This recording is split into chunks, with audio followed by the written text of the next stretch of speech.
আলাইকুম। আজকে আপনাদের মাঝে নিয়ে এসেছি নতুন আরেকটি রেসিপি। এটা হচ্ছে বাইন মাছ। তো এই মাছটা আমি রান্না করছি আজকে। আমি আমার বাসায় যেরকম করে রান্না করি সেটা আপনার সাথে দেখাবো। আর মাছটা একেবারে ক্লিন করে নেওয়া হয়ে গেছে। এখন আমি এটা রান্নাতে চলে যাব। তো রান্নার জন্য যা যা লাগছে সেটা দেখিয়ে দিচ্ছি।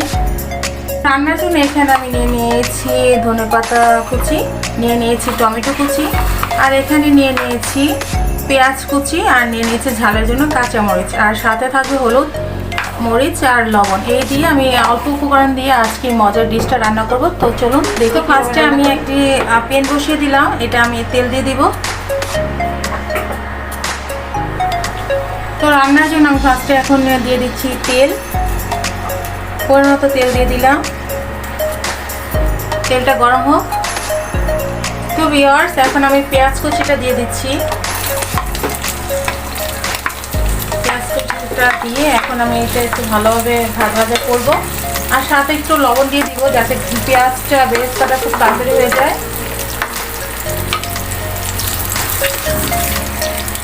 অল্প একটু লবণ দিয়ে দিচ্ছি। পরের মতো পরে আবার দিব। তো পেঁয়াজটা বেরেস্তা করি, তারপর ফিরে আসছি। আপুয়ান ভাইয়ারা, এখন কিন্তু আমি মশলাটা দিয়ে দিব। পেঁয়াজটা আমার ভাজা শেষ। মশলাটা দিয়ে দিচ্ছি। এখানে ঝালটা পরিমাণ মতো দিচ্ছি, ঝালটা বেশি দিব না। আর হলুদের গুঁড়োটাও দিচ্ছি, হাফ টেবিল চামচের মতো দিচ্ছি। দিয়ে এটা আমি এখন একটু নাড়াচাড়া করবো, কষাবো।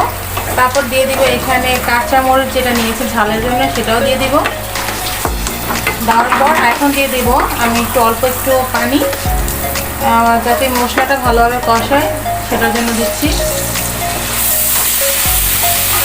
এই তো মশলাটা কষাবো এখন, তারপর ফিরে আসছি। তো এই যে মাছটা যেটা নিয়েছি সেটা আমি এখন দিয়ে দিব। মাছগুলো দিয়ে দিচ্ছি। তো মাছটা দিয়ে এটা মশলাতে একটু ভালোভাবে কষাবো। এখন দিয়ে দিব এখানে, এখন দিব টমেটো কুচিটা এখানে আমি দিয়ে দিচ্ছি। দিয়ে এটা আমি এখন নাড়াচাড়া করব। 2 মিনিটের মতো একটু নাড়াচাড়া করবো, বেশি নাড়াচাড়া করবো না, যেহেতু নরম মাছ। এই জাতীয় মাছগুলো খুবই নরম হয়। তো এখন আমি এটা ঢেকে দিব। তো অল্প একটু লবণ দিয়ে দিব, স্বাদ পরিমাণ মতো।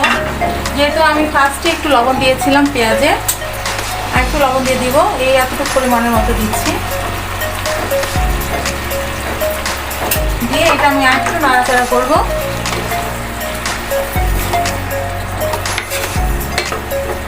দেন এটা আমি এখন ঢেকে দিব। তারপর 5 মিনিট পরে আমি কিন্তু এখন ঢাকনাটা তুলছি। আর মাছটা কিন্তু কষানো হয়ে গিয়েছে। এই পর্যায়ে আমি দিয়ে দিব এখানে যে ধনেপাতা। এটা ফ্লেভারের জন্য অনেক সুন্দর ফ্লেভার আসে মাছে। আমি মাছের রেসিপিগুলোতে আমি ধনেপাতাটা দিই। তো এখন দিয়ে দিলাম ধনেপাতাটা। এখন একটু ধনেপাতাটা ভালোভাবে নেড়ে চেড়ে দিব। মাছগুলোর ভিতরে ঢুকিয়ে দিব যাতে মাছগুলোর ভিতরে এই ফ্লেভারটা ঢুকে। তো আরেকটু 2 মিনিটের মতো জাল দিব, তারপর নামিয়ে ফেলবো। আমার এই রেসিপিটা হয়ে যাবে। তো আপন ভাইয়ের, আমার কিন্তু এই রেসিপিটা হয়ে গিয়েছে, দেখতে পাচ্ছেন। একটু ঝোল ঝোল রেখেছি, ভাতের সাথে খেতে খুবই মজা লাগবে।